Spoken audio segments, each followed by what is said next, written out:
এই মুহূর্তের সবচেয়ে বড় খবর, মুর্শিদাবাদ জেলার বেলডাঙায় বাবরি মসজিদ নির্মাণের তোড়জোড় শুরু হয়ে গেল আজ থেকেই। আগামীকাল 6ই ডিসেম্বর মুর্শিদাবাদের বেলডাঙায় বাবরি মসজিদের ভিত্তিপ্রস্তর এর ঘোষণা দিয়েছেন ভরতপুরের বিধায়ক হুমায়ুন কবির। আর বাবরি মসজিদ ইস্যুতে তোলপাড় রাজ্য রাজনীতি, তা নিয়ে ইতিমধ্যেই তার দল তাকে বহিষ্কার করেছে শৃঙ্খলাভঙ্গের অভিযোগে। বাবরি মসজিদের ভিত্তিপ্রস্তরের তোড়জোড় শুরু হয়ে গিয়েছে। হুমায়ুন কবির আজ ঘটনাস্থল পরিদর্শন করে দেখলেন। আপনারা এখন দেখছেন সেই ছবি। জুম্মার নামাজ পড়ে এই মুহূর্তে হুমায়ুন কবির তিনি মসজিদ থেকে বেরোচ্ছেন। এই মুহূর্তে সেই ছবি দেখতে পাচ্ছেন, জুম্মার নামাজ পড়ে মসজিদ থেকে হুমায়ুন কবির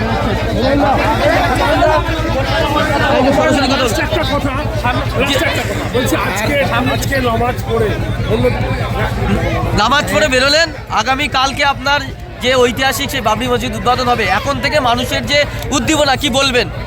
মহান আল্লাহর কাছে এটাই দোয়া চাইলাম যে কালকে যেন আমার যে বহুদিন থেকে যে আমার মনের ভিতরে একটা ইচ্ছা, বা আমি গত 12/12/2024 যে আমি বেলডাঙ্গার কোনো একটা জায়গায় জমিতে পবিত্র বাবরি মসজিদের ভিত্তি স্থাপন করব। সেটা ইনশাল্লাহ কিছু বাধা বিপত্তি চলছিল।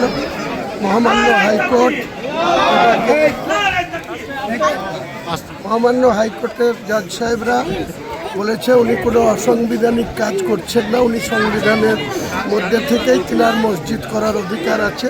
কাজেই মুর্শিদাবাদের পুলিশ সুপারকে কোর্ট বলেছে যে যাতে শান্তিপূর্ণভাবে এই অনুষ্ঠান হতে পারে তার জন্য সহযোগিতা করতে। আমি মহান আল্লাহর কাছে আরেকবার দোয়া চাইলাম যেন কালকে শান্তিপূর্ণভাবে এই ভিত্তি স্থাপন। এই যে শত বাধা উপেক্ষা করে আপনি আপনার কাজে এগিয়ে যাচ্ছেন, এত বাধা, আল্লাহ আমার হেফাজত করছে, আল্লাহ আমার সঙ্গে আছে। আল্লাহ যাদের সঙ্গে থাকে মানুষও তাদেরকে সঙ্গ দেয়।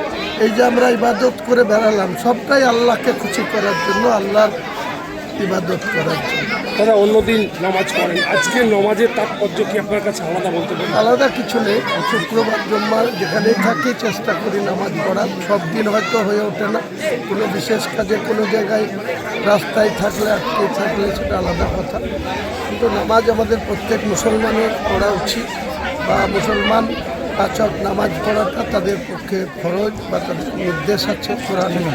তাই কোরআন যাতে মানে। আর আগামীকাল আর একটা আমাদের কোরআনের কালকে 6ই ডিসেম্বর যে কোরআন তেলাওয়াত হবে তার আর একটা বিশেষ তাৎপর্য আছে। সেটা হচ্ছে যে কোরআনের বয়স হচ্ছে আগামীকাল 1450 বছর। 1450 বছর কোরআনের বয়স পূর্ণ হচ্ছে। সেই দিক দিয়ে 6ই ডিসেম্বরটা অত্যন্ত মুসলমানদের জন্য, ইসলামের জন্য পবিত্র কোরআনের 1450 বছর পূর্ণ হচ্ছে, সেটাও একটা তাৎপর্য। হুমায়ুন কবির সাহেব এখানে নামাজ পড়লেন, আমরাও নামাজ পড়লাম। আমরা সাধারণ মানুষ হিসাবে খুব খুশি যে আমাদের এলাকাতে বাবরি মসজিদ হতে চলেছে। গোটা এলাকার মানুষ আনন্দে ভরপুর। এখানে কোনো সম্প্রদায় অখুশি তা নয়। মুর্শিদাবাদের মাটিতে জাতি ধর্ম বর্ণ নির্বিশেষে, দল বল নির্বিশেষে মানুষ চাইছে অসাম্প্রদায়িক ভাবা। মন্দির করুক হিন্দু সমাজের লোক, মুসলিম সমাজের লোক মসজিদ করুক, কোথাও বাধা নেই। আশা করব এলাকার মানুষ খুব খুশিতে আছে। এবং আমরা যেহেতু জনকল্যাণমূলক কাজের সঙ্গে যুক্ত থাকি, তা বিভিন্ন জায়গায় বিভিন্ন মানুষের সঙ্গে মিশছি। এমন করে মানুষ বললো না যে এটা অখুশির কাজ, প্রত্যেকেই খুশি। এলাকার মানুষ আনন্দে ভরপুর, তাতে কোথাও অসুবিধার জায়গা দেখছি না। তবে মনের মধ্যে একটা দুঃখ, একটা অভিমান যে সরকারের টাকাতে মন্দির করছে বিভিন্ন জায়গাতে, এটা দেখছি, চোখের সামনে ভাসছে, শুনছি। এটা দুঃখের বিষয়। মসজিদ করাকে কেন্দ্র করে যেটা ওনাকে সাসপেন্ড করেছে, এটার জন্য এলাকাতে অলিতে গলিতে মানুষের কানে কানে আওয়াজ যে ঐতিহাসিক ভুল হলে বলে মনে হয়। তার কারণে রাজ্যপালও কথা বলছে এইভাবে।